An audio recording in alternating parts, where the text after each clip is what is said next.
pagi hari ini. Oke, baik Pak Awal, mungkin langsung aja Pak Awal nanti presentasi sharing hasil apa penelitiannya ya. Kalau bisa dalam waktu 15 sampai 20 menit ya. Kemudian nanti kita baru lanjutkan untuk ujiannya. Baik, silakan Pak Awal. Ya, baik Bu. Terima kasih. Assalamualaikum warahmatullahi wabarakatuh. Terima kasih atas kesempatan yang telah diberikan. Terima kasih juga kepada pembimbing dalam hal ini Dr. Puput Oktamianti, SKMMM, dan juga terima kasih atas kesediaan Profesor Dr. Gigi Wahyu Sulistiadimar sebagai penguji pada hari ini. Izinkan saya untuk menyampaikan seminar hasil tesis saya dengan judul Analisis Hubungan Peran Human Resource Management dengan penerapan e-medical record di Rumah Sakit LNJ Badak. Sebelum lebih lanjut membahas tentang hal ini, tentunya yang akan saya jelaskan yaitu latar belakang mengapa penelitian atau tesis ini mengambil topik HRM dan juga penerapan IMR. Jadi sebenarnya yang disorot adalah tantangan SDM dalam era digitalisasi kesehatan, di mana saat ini perkembangan teknologi menyentuh berbagai sektor, tidak terkecuali sektor kesehatan, sehingga semua SDM yang ada di rumah sakit diharapkan mampu beradaptasi dengan digitalisasi. Namun pada kenyataannya, pada beberapa literatur ataupun portal Kemenkes, disebutkan bahwa salah satu tantangan yang menjadi sorotan saat ini yaitu SDM di rumah sakit yang seringkali belum siap dan menimbulkan permasalahan dalam implementasinya. Di mana data ini juga diperkuat pada survei Persi di bulan Maret 2022 yang menyatakan dan menunjukkan bahwa dari sekitar 3.000 Fasiankes, hanya sekitar 50% yang menerapkan IMR, walaupun pada perkembangannya di tahun 2023 hingga 2024 ini, dikarenakan ada mandat, maka implementasi ini berkembang. Namun di tahun 2022, penyelenggaraannya hanya 16% yang terselenggara baik dari 50% itu. Nah, ini tentunya menjadi permasalahan yang masih terus berlanjut di rumah sakit, tidak terkecuali di Rumah Sakit LNJ Badak. Di Rumah Sakit LNJ Badak sendiri ditemui beberapa ketidaklengkapan dan ketidaktepatan waktu pengisian IMR pada unit dokter spesialis yang menyebabkan kendala seperti klaim asuransi yang tertunda ataupun audit medis yang terhambat atau tidak dapat dilakukan secara berkala. Nah, adapun pertanyaan penelitian dari tesis ini yang pertama adalah bagaimana skema seleksi dan rekrutmen, pelatihan lanjutan, penilaian kinerja dan penghargaan di Rumah Sakit LNJ Badak, dan bagaimana penerapan e-medical record di Rumah Sakit LNJ Badak, serta bagaimana hubungan seleksi dan rekrutmen, pelatihan lanjutan, penilaian kinerja dan penghargaan terhadap penerapan e-medical record di Rumah Sakit LNJ Badak. Sedangkan tujuan umum dari tesis ini yaitu menganalisis hubungan peran HRM dengan penerapan IMR di Rumah Sakit LNJ Badak dan tujuan khusus menjawab 6 pertanyaan dari penelitian sebelumnya. 6 pernyataan yang sudah saya sampaikan tadi. Adapun pembahasan tentang teori, jadi dari beberapa proses brainstorming dan literatur review, ditemukan bahwa ternyata uh, dimensi peran HRM cukup berpengaruh terhadap adaptasi implementasi dari sistem informasi khususnya di rumah sakit, di mana dimensi peran HRM tersebut yaitu seleksi dan rekrutmen, pelatihan lanjutan, penilaian kinerja dan penghargaan. Ini merupakan komponen atau dimensi HRM yang mayor di rumah sakit. Nah, untuk gambaran di Rumah Sakit LNJ Badak sendiri, total SDM baik itu tenaga medis, tenaga kesehatan dan tenaga non kesehatan yang berhubungan atau rutin menggunakan IMR atau sistem informasi yaitu 125 orang, di mana IMR yang digunakan saat ini yaitu Smart Hub Tech, dan di mana skema seleksi dan rekrutmen dibagi menjadi dua, eksternal dan internal rekrutmen, walaupun saat ini pada wawancara yang saya lakukan kepada direk uh, Wadir SDM nyatakan bahwa internal rekrutmen sangat jarang dilakukan. Dalam 1 tahun ini bahkan hanya satu internal rekrutmen dan itu pun belum pada tahap akhir, masih dalam proses. Sedangkan untuk komponen penghargaan cukup sudah mumpuni ya. Jadi ada pengangkatan pegawai tetap, peminjaman rumah dinas, perubahan status kepegawaian, bonus, cuti tahunan tanpa potongan, kenaikan golongan, serta promosi jabatan berdasarkan kinerja dan prestasi. Sedangkan untuk pelatihan sendiri, uh, yang dilakukan di RS LNG saat ini berupa in-house training, pelatihan virtual, diklat, dan dispensasi hari kerja bagi pekerja yang mengembangkan keterampilannya. Itu menjadi support untuk pelatihan di Rumah Sakit LNG Badak. Sedangkan untuk penilaian kinerja, untuk tenaga kesehatan dan tenaga non kesehatan dilakukan dengan metode metode BARS. Sedangkan untuk bagi tenaga medis, baik itu dokter, dokter umum dan dokter spesialis melalui OPPI. Nah, adapun kerangka konsep dan variabel-variabel yang ada pada tesis ini ada 9 variabel, di mana 4 variabelnya adalah dimensi dari HRM sendiri, yaitu seleksi dan rekrutmen, pelatihan lanjutan dan penilaian kinerja serta penghargaan, di mana seleksi, rekrutmen dan penilaian kinerja kita ambil dari data sekunder yang ada di rumah sakit. Jadi data seleksi dan rekrutmen dan juga data penilaian kinerja secara setiap tahun. Sedangkan untuk pelatihan lanjutan dan penghargaan, datanya diambil berdasarkan kuesioner yang dibagikan kepada responden dengan melihat persepsi mereka terhadap penghargaan dan pelatihan yang diberikan di Rumah Sakit LNJ Badak hingga saat ini. Di mana hal ini dianggap diasumsikan berhubungan positif terhadap perceived usefulness dan perceived use of use, di mana kedua persepsi ini nantinya akan simultan berpengaruh terhadap attitude toward usage dan juga behavioral intention to use yang pada hilirnya akan berpengaruh terhadap penerapan e-medical record secara positif. Selain itu, ditarik pula hipotesis yang keempat sebagai hipotesis tambahan yang melihat bagaimana persepsi kemanfaatan itu berpengaruh terhadap behavioral intention to use secara direct. Nah, untuk metode penelitian populasi tadi sudah disampaikan sebenarnya ada 125 orang, baik itu tenaga medis maupun tenaga non medis. Namun dikarenakan ada kriteria tertentu seperti responden yang kita ambil adalah yang telah bekerja lebih dari 1 tahun, terus tidak dalam masa cuti dan bersedia mengisi kuesioner, maka yang terhimpun adalah 88 orang. Sedangkan jenis data yang diambil adalah data primer by kuesioner dan data sekunder melalui telaah dokumen, dan instrumen penelitian yang digunakan yaitu kuesioner yang diberikan kepada para responden. Untuk analisis, jadi pada tesis ini dengan metode kuantitatif dengan pengolahan data dan penelitian telah menggunakan SAMPLS, di mana justifikasi pemilihan program atau jenis analisis ini yaitu dikarenakan sampel yang relatif kecil dan juga distribusi data yang kemungkinan tidak normal. Nah, saya izin melanjutkan hasil dan pembahasan.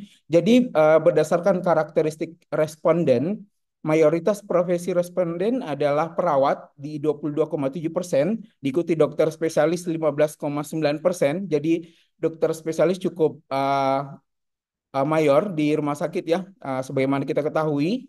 Terus dokter umum 11,4%. Sedangkan berdasarkan jenis kelamin, perempuan sebesar 75% dan selebihnya adalah laki-laki dengan rata usia 32,4 tahun dengan standar deviasi 7 tahun, dan mayoritas responden lama bekerja di kisaran 1 sampai 5 tahun sebesar 51,14%. Saya lanjutkan untuk hasil dari penilaian kinerja tenaga non medis, yaitu tenaga kesehatan dan tenaga non kesehatan, di mana pada penilaian kinerja ini ada 17 item yang dinilai, namun yang menjadi sorotan adalah ternyata pada aspek prakarsa itu mendapatkan poin rata-rata yang paling rendah, sedangkan aspek kemandirian itu menjadi poin yang tertinggi dari semua elemen penilaian. Nah, ini menjadi menjadi cukup mengkhawatirkan dikarenakan maaf.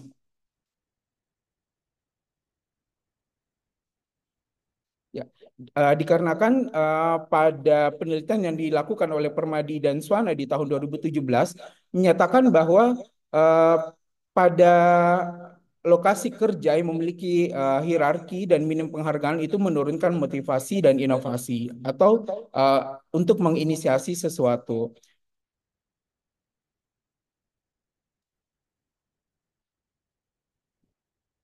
Ya, sedangkan pada penelitian dilakukan oleh Indra Sari di tahun 2017 menyatakan bahwa prakarsa yang rendah di lingkungan kerja itu pada lingkungan kerja yang tanpa pemberdayaan. Sedangkan ini cukup kontradiktif dengan apa yang kita temukan di lokasi penelitian. Sedangkan untuk aspek kemandirian sendiri, pada penelitian sebelumnya dinyatakan bahwa kemandirian yang tinggi pada tenaga non medis dikarenakan tugas yang lebih terstruktur dan juga ditekankan lagi bahwa otonomi atau kemandirian itu menjadi penting untuk kinerja yang lebih optimal. Dan sedangkan pada penelitian yang dilakukan oleh Juandi dan Denol Haye di 2020 menyatakan bahwa kebebasan keputusan meningkatkan kemandirian dan kepuasan kerja. Sehingga kita dapat mengasumsikan bahwa di rumah sakit LNJ Badak sebenarnya telah diberikan otoritas kepada setiap karyawan untuk secara mandiri. Namun ternyata itu tidak diikuti oleh inisiasi yang cukup oleh setiap karyawan LNJ. Nah, untuk penilaian kinerja tenaga medis menggunakan OPPI dengan 9 item penilaian kinerja, di mana yang kita sorot di sini adalah ternyata aspek teamwork atau kerjasama dan kinerja klinis sesuai dengan spesialisasi menjadi rata yang tertinggi, sedangkan itu diikuti oleh komunikasi efektif. Sedangkan yang menjadi sorotan yang cukup disayangkan adalah waktu tunggu pemeriksaan ternyata menjadi rata penilaian yang paling rendah. Nah, ini menjadi cukup penting temuannya dikarenakan pada penelitian sebelumnya dinyatakan bahwa komunikasi dan kolaborasi tim itu menjadi kunci keberhasilan dari layanan kesehatan yang diperkuat oleh Alfarizi juga di 2019 yang menyatakan bahwa kerjasama tim dapat meningkatkan kualitas pelayanan kesehatan. Sedangkan untuk aspek kinerja klinis sesuai spesialisasi ini uh, menjadi penting juga dikarenakan kompetensi klinis itu menjadi indikator utama keberhasilan medis. Nah, sebenarnya manajemen waktu juga menjadi penting dalam layanan kesehatan.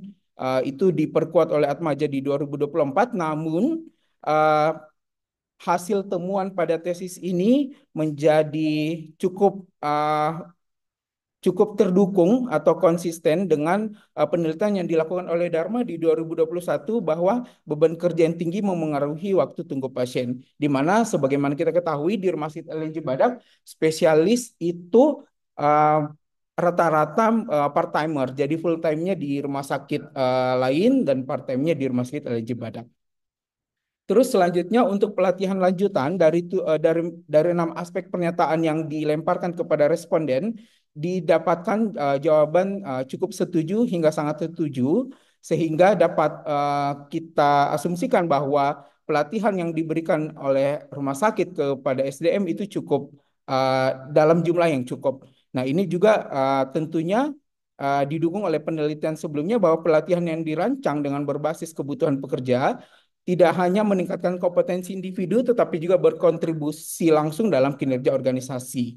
Selain itu, pelatihan yang berfokus pada pengembangan keterampilan baru dapat membantu karyawan menghadapi dinamika perubahan di tempat kerja, di mana sebagaimana kita tadi juga jelaskan bahwa dinamika yang terjadi saat ini yaitu uh, dorongan untuk digitalisasi di tiap-tiap rumah sakit.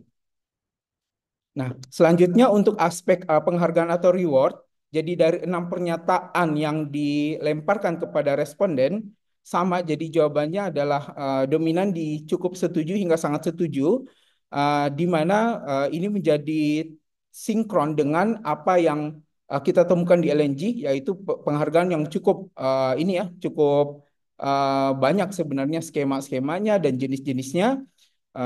Bahkan setahu saya yang diajukan kemarin adalah apa pada karyawan yang loyal itu ada pengajuan untuk pemberian emas antam. Nah, itu sangat-sangat beragam.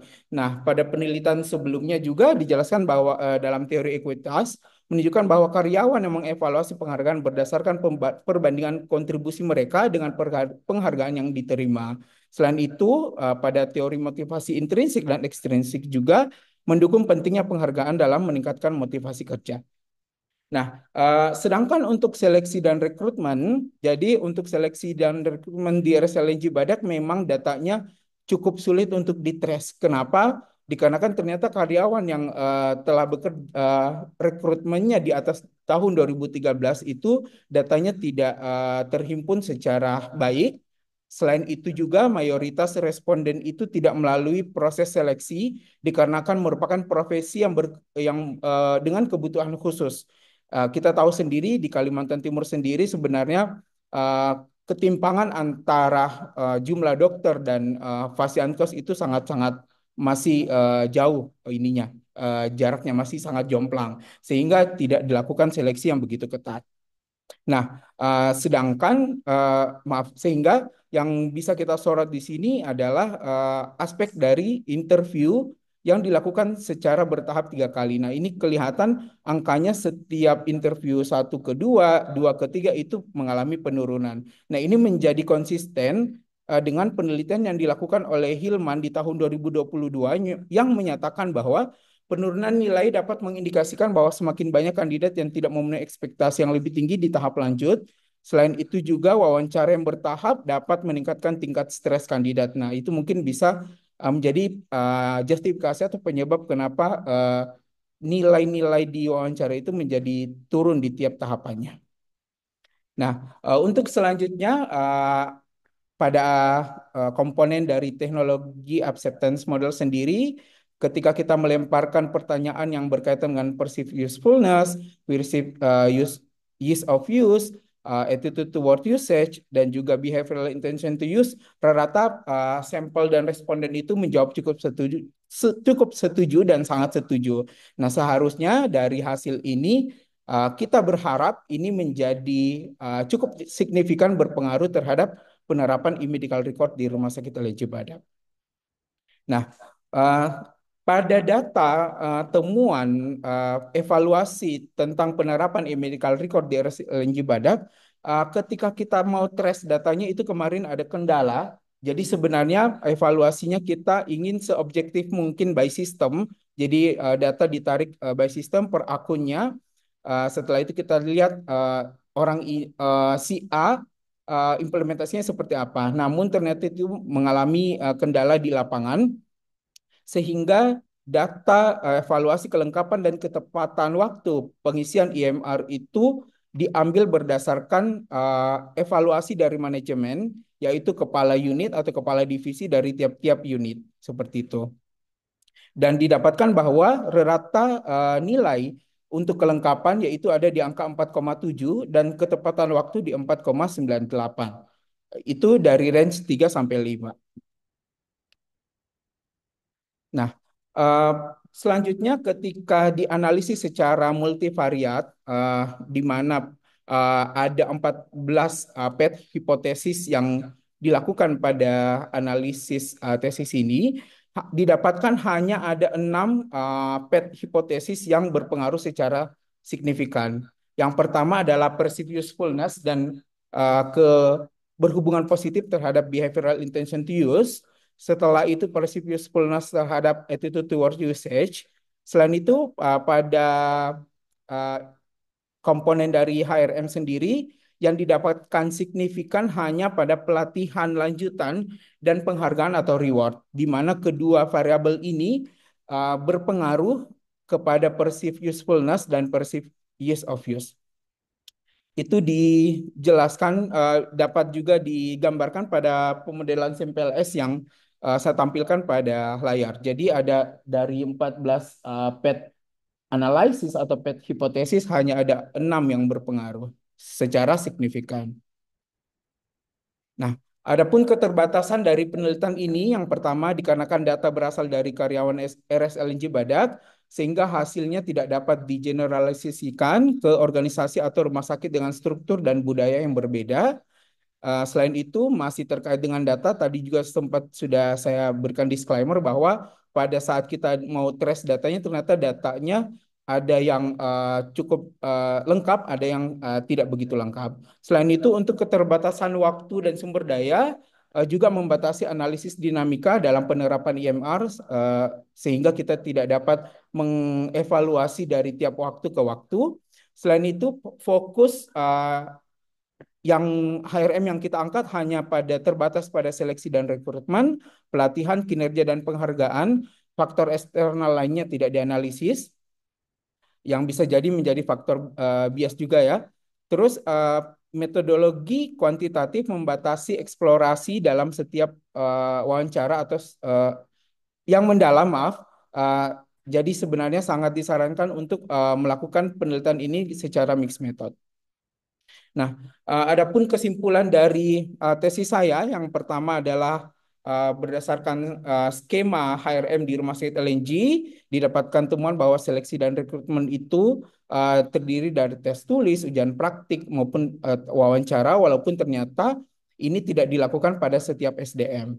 Selain itu, di pelatihan yang telah disediakan itu ternyata cukup dirasakan oleh SDM. Uh, Penghargaan juga seperti itu. Sedangkan untuk uh, kinerja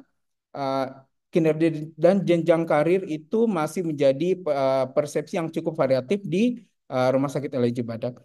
Selain itu untuk implementasi IMR, jadi IMR di Rumah Sakit LNG Badak sudah diadopsi secara efektif dengan skor tinggi, yaitu pada kelengkapan dan ketepatan dokumen medis.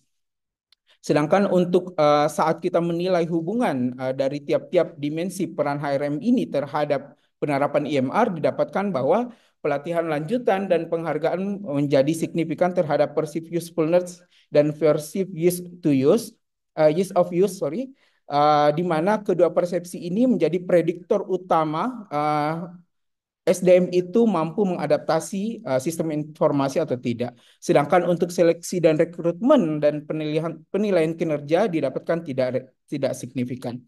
Nah, adapun saran untuk manajemen SDM di Rumah Sakit LNG Badak sendiri, yang pertama adalah peningkatan seleksi dan rekrutmen, di mana fokus yang ingin dikembangkan yaitu kemampuan teknologi dalam rekrutmen dalam mendukung implementasi IMR, contohnya misalkan uji kompetensi digital, simulasi penggunaan IMR, program onboarding teknologi, atau AI-based assessment dan sertifikasi teknologi. Selain itu, untuk pengembangan program pelatihan, diharapkan manajemen mampu menyediakan pelatihan intensif berbasis praktik dan evaluasi rutin untuk mengoptimalisasikan penggunaan IMR dengan contoh pelatihan berbasis gamifikasi, program mentorship teknologi, simulasi real time, sertifikasi IMR internal, pelatihan modular dan on demand, dan feedback loop berbasis AI. Selain itu, untuk optimalisasi penilaian kinerja, uh, dapat memasukkan pemanfaatan IMR dalam penilaian kinerja. Kalau yang kita lihat dari penilaian kinerja di Rumah Sakit LNG Badak saat ini hanya terfokus pada tenaga medis. Padahal seharusnya juga menyentuh atau yang disasar adalah tenaga non-medis. Dengan contoh, mengoptimalkan dashboard kinerja digital, skema reward berbasis data, terus evaluasi peer-to-peer, coaching berkala, gamifikasi kinerja, dan integrasi dengan KPI lainnya. KPI lainnya. Jadi misalkan kelengkapan dan ketidaktepatan pengisian rekam medis itu dihubungkan dengan survei kepuasan dari pasien. Selain itu, penguatan program penghargaan. Jadi tadi didapatkan bahwa ternyata penghargaan itu berpengaruh signifikan terhadap perceived usefulness dan perceived use of use. Jadi diharapkan pengembangan penghargaan berbasis kinerja teknologi untuk mendorong adopsi sistem digital, di mana contoh-contoh yang bisa dilakukan adalah skema insentif bulanan atau penghargaan digital champion. Jadi SDM yang uh, SDM yang lengkap pengisian atau lengkap tepat waktu dalam pengisian rekam medis diberikan penghargaan secara berkala. Mungkin di briefing pagi atau mungkin dengan layar yang ada di ruang tunggu. Nah, itu sudah cukup uh, bisa memacu untuk penggunaan IMR. Selain itu, point reward untuk teknologi dan penghargaan inovasi teknologi. Nah, untuk selanjutnya adalah pengembangan infrastruktur teknologi. Jadi tidak bisa dipungkiri bahwa ketika orang ada intention to use, mau menggunakan tetapi ternyata hardware-nya bermasalah atau mungkin komputer yang digunakan di RSLNG kurang di-maintain dan mungkin sudah lambat loading. Nah, itu juga berpengaruh sehingga diharapkan SDM mampu mengoptimalkan infrastruktur IMR untuk mengurangi kendala teknis. Jadi contoh-contoh yang bisa dilakukan adalah mengupgrade hardware, terus pengembangan server dan jaringan, sistem backup otomatis, help desk 24 sampai 24 jam atau 7 hari non-stop, terus pengembangan aplikasi IMR berbasis mobile atau fitur offline mode. Jadi ketika sinyalnya bermasalah, orang-orang tidak tidak mumat gitu. Jadi tetap bisa mengisi IMR. Terus integrasi dengan alat medis dan audit berkala. Selain itu, saran terakhir yaitu penelitian lanjutan di mana sangat diusulkan untuk penelitian lanjutan dengan variabel yang lebih luas atau metode campuran atau mixed method sehingga bisa mengkonfirmasi temuan-temuan yang ada pada analisis kuantitatif untuk mengeksplorasi faktor eksternal dari IMR. Ya, mungkin itu sekian dari saya, Prof. Bu Puput dan teman-teman oponen. Terima kasih. Assalamualaikum warahmatullahi wabarakatuh. Waalaikumsalam. Nah, baik. Si Pak Awal disiapkan berkasnya. Kita akan lanjut dengan ujian. Ya, oke, baik. Mungkin kesempatan pertama dengan oponennya Bu Dia, siapa? Bu Natalia. Silakan. Baik, terima kasih. Mohon izin, Bu.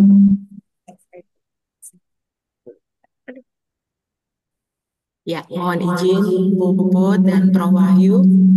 Terima kasih kepada Kak Awa yang sudah mempresentasikan hasil penelitiannya dengan sangat baik. Ada beberapa masukan dan mungkin pertanyaan yang akan saya berikan. Yang pertama terkait sampel. Jadi di dalam penulisan tesisnya itu masih tertulis 125 orang gitu. Sedangkan yang ternyata diambil adalah 88 orang. Jadi nanti mungkin perlu dilengkapi jumlah sampel yang akhirnya diambil setelah melalui kriteria responden. Lalu pertanyaan berikutnya terkait seleksi dan rekrutmen. Jadi pada bagian seleksi dan rekrutmen itu hanya berupa data jumlah yang melakukan seleksi dan nilainya saja, tetapi tidak dilampirkan formulir yang berisi pertanyaan yang mungkin berhubungan dengan teknologi. Karena di sini kita melihat kaitannya dengan e-medical record.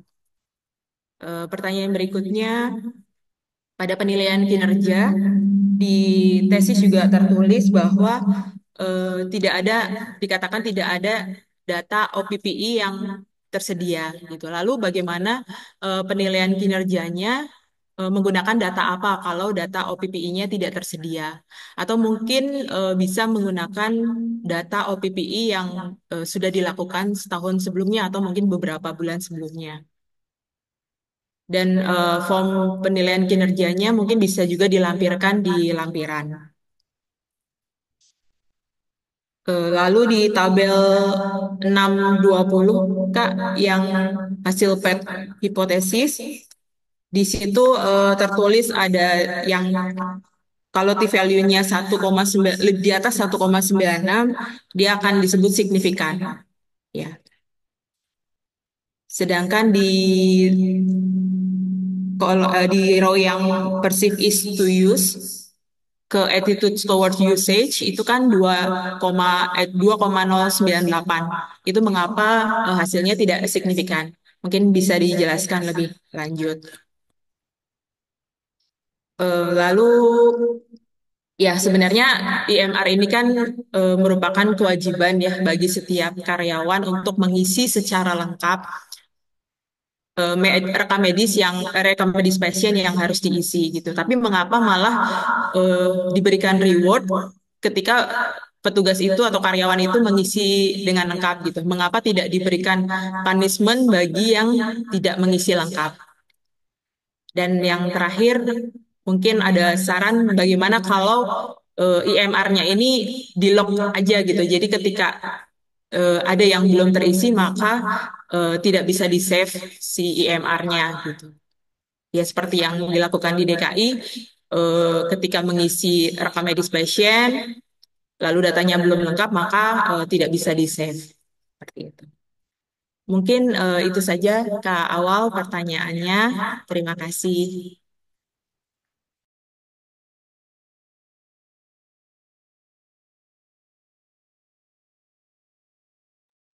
Ya, terima kasih Kak Natali atas masukan dan pertanyaannya.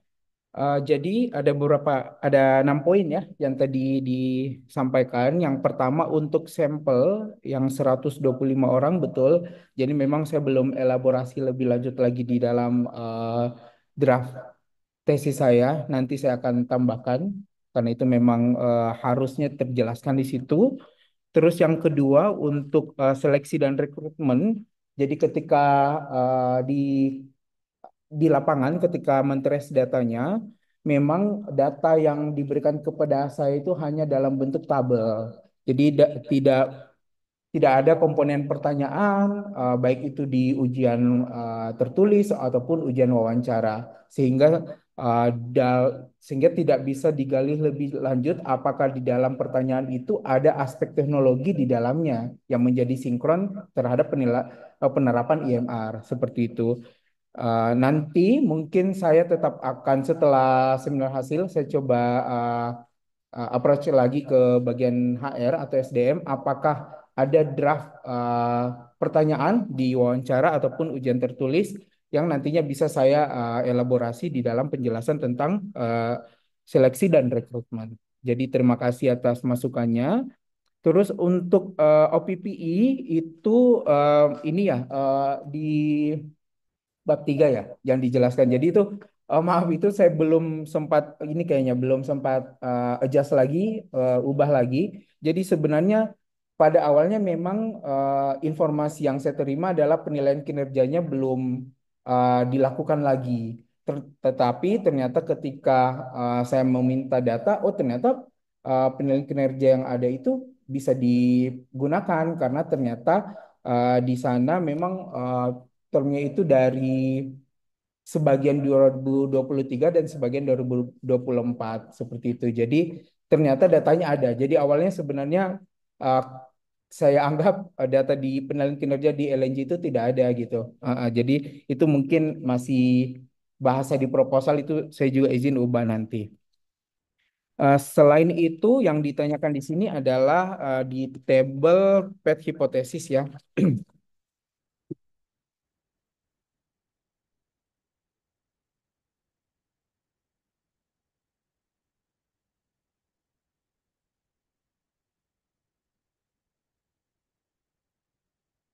Jadi eh, pada tabel itu dinyatakan bahwa apabila lebih dari yang mana Kak?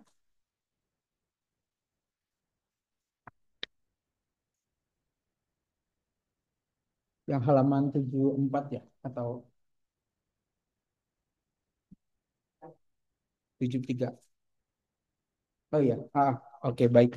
Nah, saya tangkap. Jadi untuk perceived use to use terhadap attitude toward usage yaitu walaupun T value-nya 2,098 namun pada confidence interval itu menyentuh angka 0. Jadi pada batas lowernya itu minus sedangkan uppernya itu plus 0,719 sehingga hal ini yang menyebabkan PET ini menjadi tidak signifikan itu Kak. Jadi dia menyentuh angka 0. Terus untuk mengapa di rumah sakit LNG justru yang melakukan pengisian IMR mendapatkan penghargaan seperti itu ya. Jadi sebenarnya itu secara tersirat ya. Jadi ketika mengisi IMR, kinerjanya bagus, uh, akan dapat reward gitu karena rewardnya tadi dijelaskan berbasis kinerja. Nah itu uh, mungkin bisa saya jelaskan bahwa uh, walaupun itu mandatori, tetapi karena itu sangat krusial dan uh, saat ini memang masih dalam proses beradaptasi, maka itu mungkin menjadi sorotan di SDM sehingga itu dimasukkan ke dalam komponen penilaian kinerja yang nantinya akan berpengaruh terhadap penghargaan. Sedangkan untuk punishment itu tentunya bisa menjadi saran ya. Jadi reward and punishment. Jadi kalau misalkan ke depannya ketika tidak ada pengisian rekam medis ya itu ada punishment tertentu. Apakah mungkin pemotongan di honorarium atau mungkin di fasilitas cuti atau dan lainnya itu mungkin bisa nanti didiskusikan lagi atau saya diskusikan lagi dengan manajemen SDM-nya. Terus untuk saran mengapa sistemnya tidak di lock. Jadi betul. Jadi saat ini memang beberapa IMR itu sangat variatif. Ada yang harus terisi lengkap baru bisa kita simpan atau submit. Ada juga yang walaupun tidak diisi lengkap itu tetap masih bisa disimpan. Jadi mungkin ada beberapa data yang sifatnya masih opsional. Misalkan kalau di dokter umum status gizi, nah itu ketika status gizi tidak dimasukkan itu masih bisa disimpan. Ada beberapa IMR yang seperti itu. Tetapi ada juga IMR yang tinggi badan berat badan aja tidak masuk itu akan merah gitu jadi tidak bisa disimpan jadi itu mungkin akan menjadi masukan yang cukup penting ya nanti untuk vendor di rumah sakit LJ Badak ya itu mungkin Bu Puput dari saya izin terima kasih.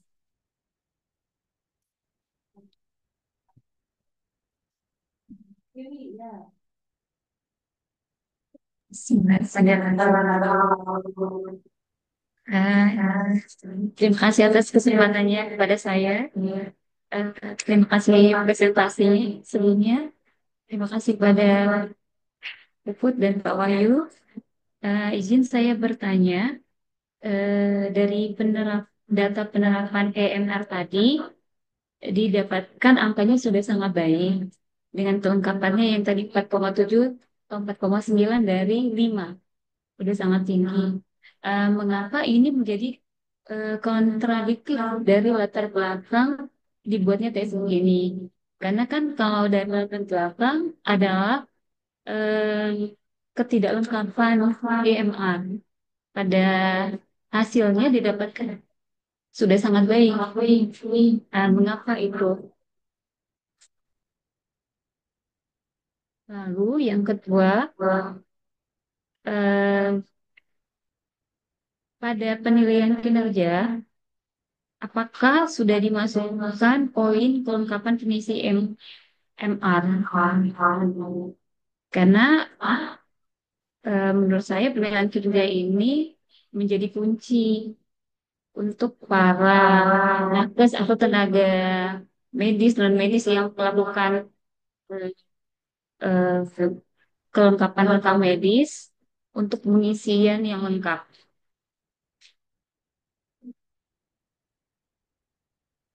Lalu saya ingin bertanya, bila kita melihat teori TAM bahwa seharusnya attitude towards usage itu berdampak eh, baik ke behavior intention to use, namun pada hasil penelitian itu menjadi tidak signifikan. Kira-kira mengapa?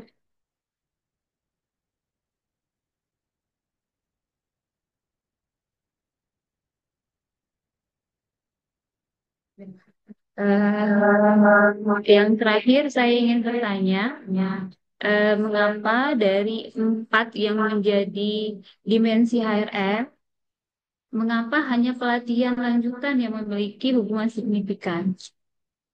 Itu saja. Terima kasih.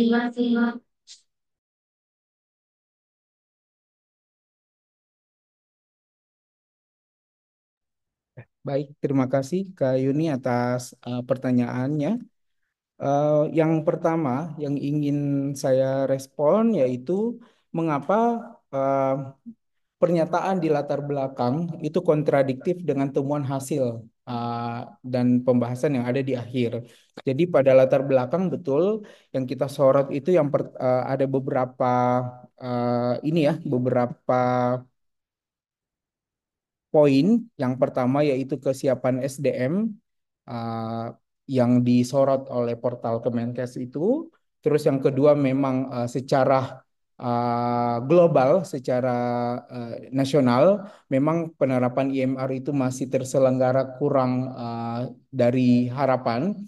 Terus yang ketiga memang ada ketidaklengkapan. Nah, ini menjadi sebenarnya sudah sempat terbahas di seminar proposal kemarin bahwa bagaimana datanya seperti apa. Nah, data yang saya dapatkan saat seminar proposal atau pengambilan data pendahuluan itu hanya sebatas capture-capture seperti ini. Jadi melihat oh ternyata ada ketidaklengkapan, terutama di unit dokter spesialis seperti itu. Selain itu ada juga apa penyampaian dari klaim analis menyatakan bahwa ada beberapa klaim asuransi yang tertunda jadinya atau audit medis yang terhambat atau mungkin berkas itu dikembalikan ke ruangan masing-masing untuk dilengkapi. Nah, itu yang disorot. Tetapi itu kekurangan yang mungkin didapatkan karena memang pada penilaian IMR di akhir itu subjektif ya. Jadi penilaian dari Kadif atau K-unitnya terhadap SDM tiap-tiap SDM. Jadi mungkin itu akan menjadi lebih objektif ketika kita menarik data by system seperti itu. Nah, itu mungkin jadi masukan yang berharga buat penelitian selanjutnya. Namun bisa juga sebenarnya memang ada ketidaklengkapan, tetapi itu dilengkapi oleh tenaga lain yang ada di situ. Misalnya uh, dokter spesialisnya tidak mengisi secara lengkap, tetapi dilengkapi oleh penata atau perawat yang ada di ruangan tersebut. Atau mungkin di bagian kasir menjadi hilir ya, jadi ujung, itu biasanya juga ikut mengkonfirmasi lagi atau melengkapi lagi seperti itu. Nah, itu mungkin yang menjadi yang menjadikan hal ini menjadi kontradiktif. Terus yang kedua, apakah penilaian kinerja itu sudah dimasukkan komponen pengisian IMR? Jadi pada penilaian kinerja, pengisian IMR itu hanya dimasukkan pada penilaian kinerja dokter umum dan dokter spesialis dan juga dokter gigi. Sedangkan untuk tenaga non kesehatan, perawat, ya tenaga kesehatan dan tenaga non kesehatan ya, jadi petugas admisi, perawat, eh, farmasi itu semuanya tidak ada komponen IMR di dalam penilaian kinerjanya, hanya 17 item yang saya perlihatkan tadi. Nah, itu makanya tadi dalam saran itu saya sarankan agar itu dimasukkan sehingga dapat ditrace untuk di tahun-tahun mendatang. Terus untuk attitude toward usage terhadap behavioral intention to use itu betul ya. Jadi memang didapatkan hasilnya tidak signifikan. Nah, di mana teori ini bertentangan dengan teori TAM ya yang menyatakan bahwa sikap positif terhadap sistem seharusnya meningkatkan niat pengguna. Itu disebutkan juga pada Al-Harbi di 2014.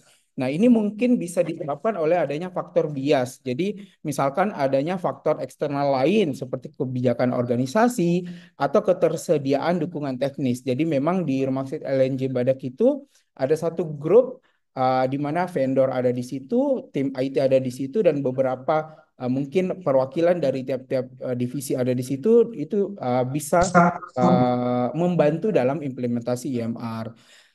Jadi kemungkinan bias ini yang lebih berpengaruh terhadap behavioral intention to use dibandingkan dengan sikap pengguna. Apalagi uh, kembali lagi bahwa IMR itu sebenarnya kan mandatori. Jadi mungkin walaupun tanpa motivasi yang kuat, ya mau nggak mau dilakukan ya. Walaupun dia semumet mungkin itu tetap dilakukan seperti itu. Terus selanjutnya mengapa hanya penilaian kinerja yang berpengaruh? Jadi sebenarnya bukan hanya penilaian pelatihan lanjutan ya, maaf. Ya, jadi bukan hanya pelatihan lanjutan, tetapi juga penghargaan itu berpengaruh terhadap perceived usefulness dan perceived use to use. Jadi temuan ini sejalan dengan penelitian yang dilakukan sebelumnya yang menekankan bahwa pentingnya pelatihan yang berkelanjutan itu dapat meningkatkan penerimaan teknologi baru di sektor kesehatan. Itu penelitian dilakukan Merir dan Liang di 2020. Uh, Selain itu juga pemberian penghargaan itu seperti insentif berbasis kinerja dapat memotivasi tenaga kerja untuk memahami dan memanfaatkan teknologi dengan lebih mudah. Nah, itu juga diperkuat oleh studi yang dilakukan Afifa di 2023. Ya, mungkin itu dari saya. Semoga terjawab. Ya, terima kasih. Silakan. Kalau kita lihat di halaman 73, tabel 6, poin 20.20, hasil PET hipotesis penelitian, di situ disebutkan rewardnya itu T-value-nya itu hanya 1,76. Apakah itu signifikan di bawah 1,96?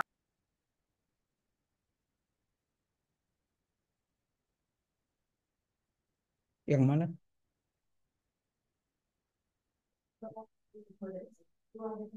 Ini. Oh, ini.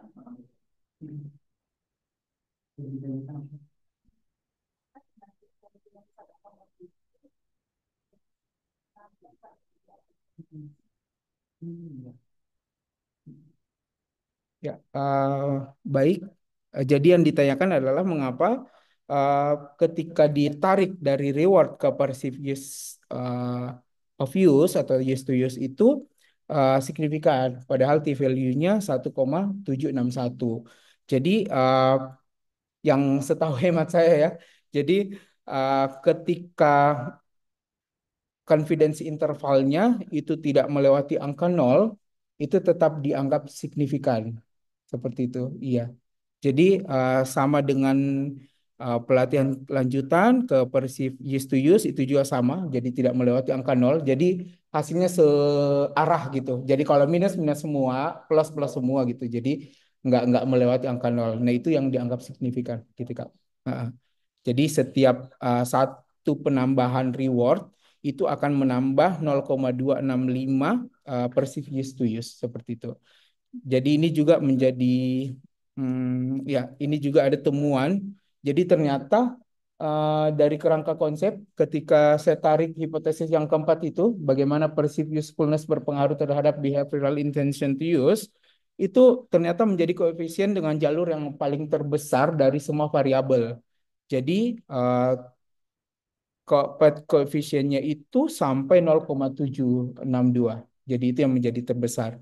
Jadi ya bisa diasumsikan bahwa pelatihan kinerja reward yang berpengaruh signifikan terhadap usefulness nantinya akan simultan juga berpengaruh terhadap behavioral intention to use.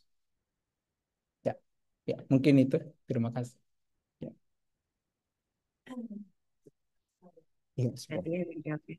Oke, baik. Kita lanjut dengan Uji. Silakan Prof. Wahyu. Baik, terima kasih. Assalamualaikum warahmatullahi wabarakatuh. Selamat pagi. Awal Safar eh, semoga lancar ya, udah sampai tahap ini. Saya ingin beberapa hal yang ingin saya sampaikan, mudah-mudahan bisa menjadi memperbagus tesis ini sendiri. Pertama, kaitannya dengan ini, saya lihat di Word-nya ya, itu rumusan masalahnya tuh yang dikirim ke saya itu masih rumusan masalah peneliti ingin mengetahui dimensi peran HRM yang berperan dalam medical record rumah sakit. Ini dan mengetahui paling ini kan tujuan ini bukan rumusan masalah. Ini tolong dicek jadi sebetulnya masalahnya apa sih yang di apa ditemui ya sehingga menjadi masalah penelitian. Jadi jangan masuk kepada tujuan itu. Itu yang pertama sehingga perlu nanti dipastikan masalahnya apa karena nanti untuk mengonfirmasi masalahnya ini akan terjawab nggak dengan hasil penelitian yang diperoleh dari penelitian Pak Awalnya sendiri ya. Kemudian yang berikutnya kan kaitannya dengan melihat tujuan ini, melihat hubungan ya peran HRM dengan penerapan medical record. Nah, dengan melihat tujuan tujuan ini nanti kalau ada hubungan apa yang akan dilakukan gitu. Itu nanti dalam pembahasan itu di dieksplor lebih jauh lagi sehingga memberikan rekomendasi yang tajam dari hasil penelitian ini. Yaitu itu di awal untuk itu ya. Nah, kemudian saya melihat hasilnya dari saya lihat ya, hasil dari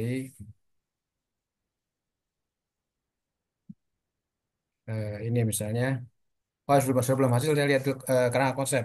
Kerangka konsepnya apa bisa misalnya dibuat kalau mau Indonesia Indonesia, mau di Inggris Inggris gitu. Jadi jangan campur-campur atau nih di Indonesia kan aja nih nantinya dalam kondisi nanti kan variable attitude toward usage berhubungan dengan behavioral intention to usage. Nanti membahasnya kan juga nggak enak juga tuh. Kadang-kadang Indonesia, kadang Inggris tuh. Jadi coba diterapkan biar orang mudah membacanya ya di Indonesia kan aja dulu lah nih apa sih misalnya behavioral intention to use ya itu apa, kemudian perceive is to use itu apa gitu. Nah itu dicoba di Indonesiakan ya karena nanti kaitannya dengan pembahasannya lebih enak, orang juga beri mengerti maksudnya apa. Kemudian dari hasil. Eh, Hasil nih hasil pada penilaian penilaian kinerja kesehatan dan non kesehatan ya itu sambil dibuka juga boleh sih kalau mau ini dipaparin ya di hasil ya hasil. Terus lagi. Ini ya, Prof. Ya. Nah ini dulu ya. Nah ini misalnya ya, ini misalnya prakarsa disorot ini karena dia termasuk yang kecil ya kalau yang dari nggak bermasalah. Sebetulnya kalau saya lihat hasil dari ini semua kan kalau lihat rata-rata ini rata-ratanya tidak tidak begitu masalah nih karena semua hampir dekat kan 82, 83, 82, 83, 83, 85 gitu kan. Itu. Jadi sebetulnya dari hasil itu juga dulu nggak menunjukkan masalah gitu. Jadi yang kalau misalnya harganya memang average-nya segitu kan. Itu jadi jangan sampai ini dia karena ada rata yang paling kecil kemudian seolah dia jadi bermasalah sehingga perlu disoroti gitu. Sebetulnya kan kalau ini hanya perlu peningkatan dikit aja nggak terlalu masalah dan masalah prakarsa karena dia cuma sedikit bedanya. Nah, justru yang kalau saya melihat di masalah di sini itu pada kedisiplinan ya. Disiplinan itu kenapa? Karena itu ada angka minimalnya ada 65. Ya paling paling kecil kan itu 65 dan gapnya sampai ada yang tinggi 95. Jadi Hmm. yang ada walaupun disiplin mungkin satu orang atau berapa yang ini mungkin kalau khawatir kalau dia mempengaruhi yang lain, nah itu didiemin aja nggak apa-apa misalnya gitu kan. Dia dicuekin aja, nah dia bisa mengajak yang lain gitu. Nah itu yang saya melihat di situ. Kalau lihat dari rata-rata tuh hampir sama, nggak terlalu masalah. Tapi kalau lihat dari min max-nya, yang minimal ini yang justru kedisiplinan ini yang mesti di treatment, disorotin ya. Oke, itu cara melihat coba menganalisisnya seperti itu. Kalau saya lihat misalnya kalau nggak ada masalah ya jangan dipaksakan untuk kita membahas ini masalah. Tapi ada masalah lain yang perlu disoroti, maka kita juga menyoroti dengan lebih tajam lagi. Begitu pula dilihat misalnya ada berikutnya ya, hasil penilaian kinerja tenaga medis misalnya. Itu kan minnya 0, maksimalnya 5. Rata-ratanya juga bagus. Cuman di sini yang rata-ratanya paling rendah ini 1,57 waktu tunggu ya. Ya Iya, Pak Awal, saya saling iya, konfirmasi deh. iya, Prof. Betul, Prof. Ya, 1,57 hmm, itu eh, apa sebarannya saya juga nggak tahu nih karena deviasinya juga 2, lebar juga nih ininya. Ya ini juga mungkin emang jadi masalah waktu tunggu. Nah itu treatmentnya kira-kira apa yang nanti di dalam pembahasannya. Terus kalau misalnya pelatihan lanjutan ini yang disoroti juga mesti lihat lagi apa yang kalau lihat kan rata-rata banyak kan di CS apa tuh CS. Cukup Cukup setuju dan setuju, setuju Prof. ya. Ya. Setuju dan setuju. Jadi memang sebenarnya sudah baik ini yang tapi di sini kalau melihat kualitas gitu kan tapi ada sangat setuju juga masih lumayan nih terutama misalnya berapa tuh 5 dan 4 gitu ya mendapatkan pelatihan yang perlukan menjalankan pekerjaan saya. Jadi dia ada yang ternyata mungkin dia ada yang sudah atau enggak atau kurang lengkap atau gimana atau dalam itu digali gitu ya. Tapi kalau ya kalau begini kan kayak yang dilihat adalah berkaitan dengan yang kurang atau yang bermasalah di dibahas ya. Kemudian juga misalnya reward juga nih rata-rata sih udah CS dan sampai SS ya kebanyakan. Tapi nih reward biasanya malu-malu dia hmm, kaitan dengan CS, ISS ini di mana menyebarnya di situ ya pelatihan lanjutan juga tadi di situ. Tapi di sini masih ada yang peluang promosi ya cukup tinggi itu 8 ataupun 9,1 itu bisa di treatment ya apa dicari itu terusannya. Kemudian berikutnya kaitan nih kategori seleksi dan tidak seleksi itu hampir hampir sama nih ininya. Ya beda beda dikit lah nih kalau dalam pemilu nih ya menang menang tapi nggak telak gitu ya dalam pilkada kemarin nih gitu. Nah ini artinya juga maksudnya apa itu setiap itu dijelaskannya ada angka-angka penting yang menjadi sorotan daripada penelitian ini. Ya, itulah perceived usefulness semua rata-rata rata menyebar di CS sampai SS ya. Semuanya itu kalau lihat sebarannya seperti itu. Nah, ini artinya apa dengan makna itu dia apa? Apalagi kalau misalnya behavior intention to use. Nah, ini kan saya bingung nih untuk dijelaskan Indonesianya itu seperti apa kan membahasnya nanti. Itu yang apa yang sangat-sangat tujuh pun ada yang nol selalu menggunakan EMR dalam kondisi apapun. Ini sebetulnya kan nol ini bagus apa enggak? Siapa? Awal. Ya, Prof. Jadi saya ini dalam behavioral intent to use, saya selalu menggunakan EMR Iya. dalam kondisi apapun. Artinya dia nol di sini. Sangat tidak tujuh nggak ada. Artinya bagus apa enggak?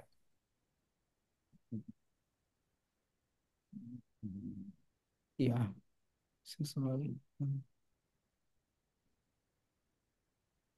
Gimana, Mal? Harusnya bagus, Prof. Hah? Bagus. Ya, karena Ya, jadi kan penilaiannya dengan positif. dikotakin itu kan berlawanan kan. Biasanya kan yang lain kan kalau STS kan jelek ya.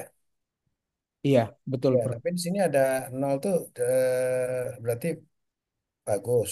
Tapi di situ Iya. dikotakinnya merah kan yang ngelompok di CS dan SS nih. Artinya kalau dia besar di situ bagus apa enggak? Kalau misalnya gedenya di kanan tuh. Iya, harusnya bagus pertemuannya karena nol. Berarti harusnya saya sorot di situ juga, Prof. Iya. Hmm. Hmm. Enggak. Kalau dia itu misalnya dia enggak nol, dia besar, itu bagus apa enggak? Eh, Malah kurang bagus, Prof. Jadinya. Yang bagus. Ya. Ya kayak gitu-gitu ya. Lihatnya ini pengertiannya jangan sampai kelewat itu ininya Hmm. dalam membahasnya. Ya, Oke, Prof. terus rata-ratanya pada medical record di ini hasil pembahasannya itu kan 4,7 sama 4,9 ya ini udah tinggi sebetulnya dari maksimum 5 kan. Jadi ya, dari pembahasan itu dilihat. Nah, kemudian pada hasil 4 hipotesis ini dikatakan signifikan bila apa? Bila angkanya T value-nya minimal gimana? Oh, oh. Dia signifikan jika Sama, Prof. Sebenarnya harusnya di T value di bawah 0,05, Prof. 0,5. Ini 4,5 artinya apa deh? Di bawah apa di atas?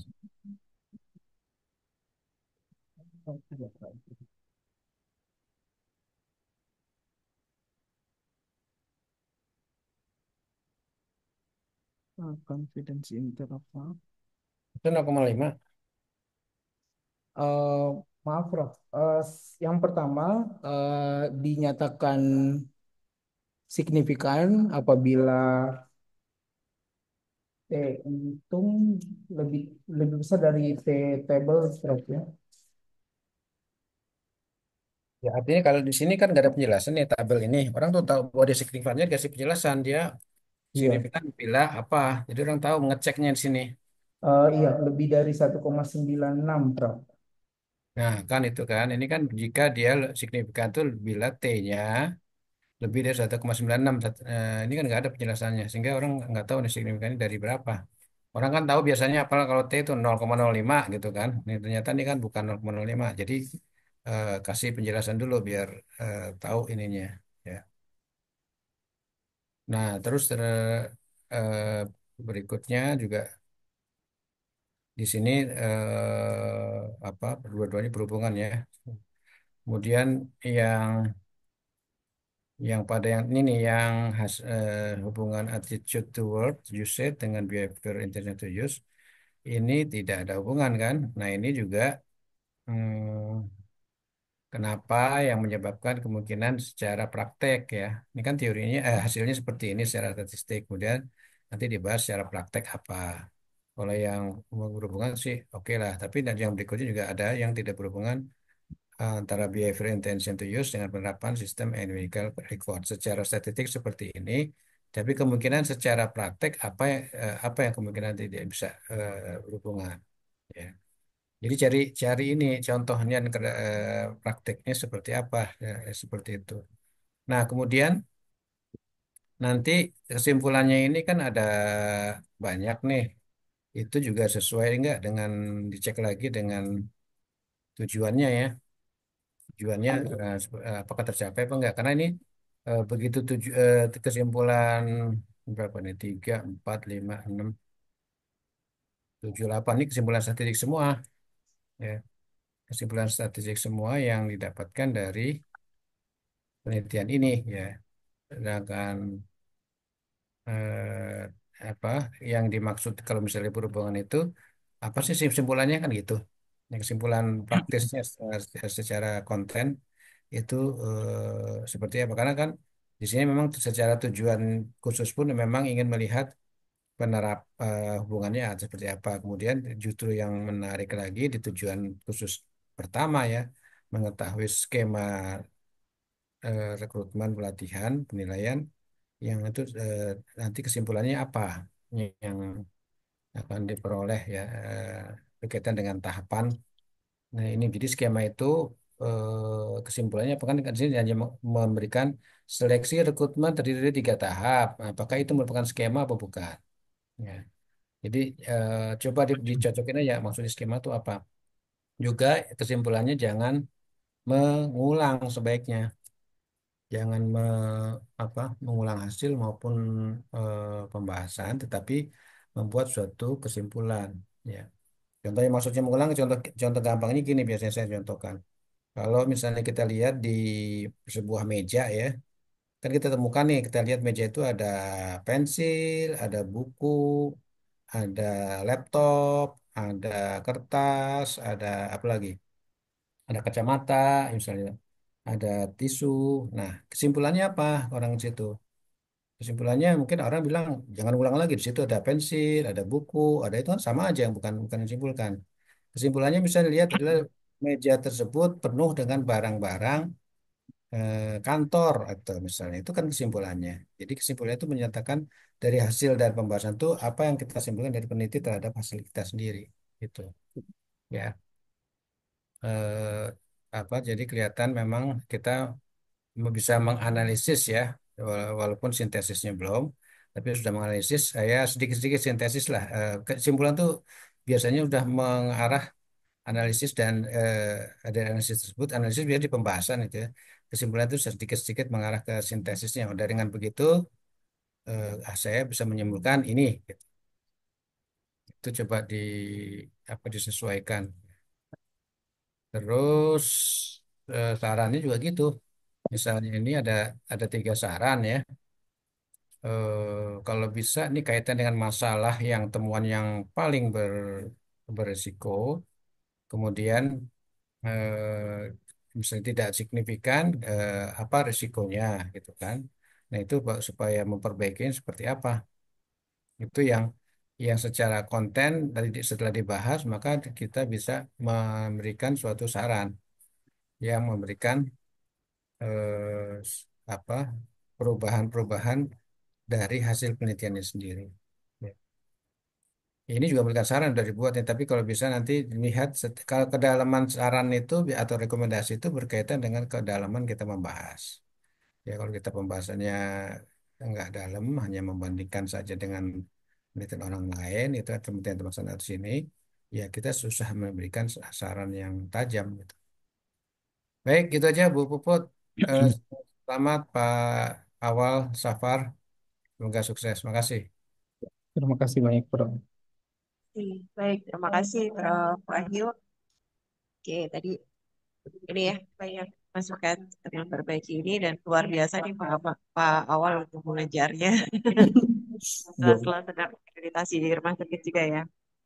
Oke, terima kasih Pak Wahyu. Ada lagi dari oponen? Cukup? Oke, kalau memang sudah tidak ada lagi, mungkin beberapa catatan sebenarnya dari saya juga tidak berbeda jauh tadi yang disampaikan oleh Prof. Wahyu. Tapi saya catatkan di sini nanti bisa dilihat lagi. Ya, Baik. oke.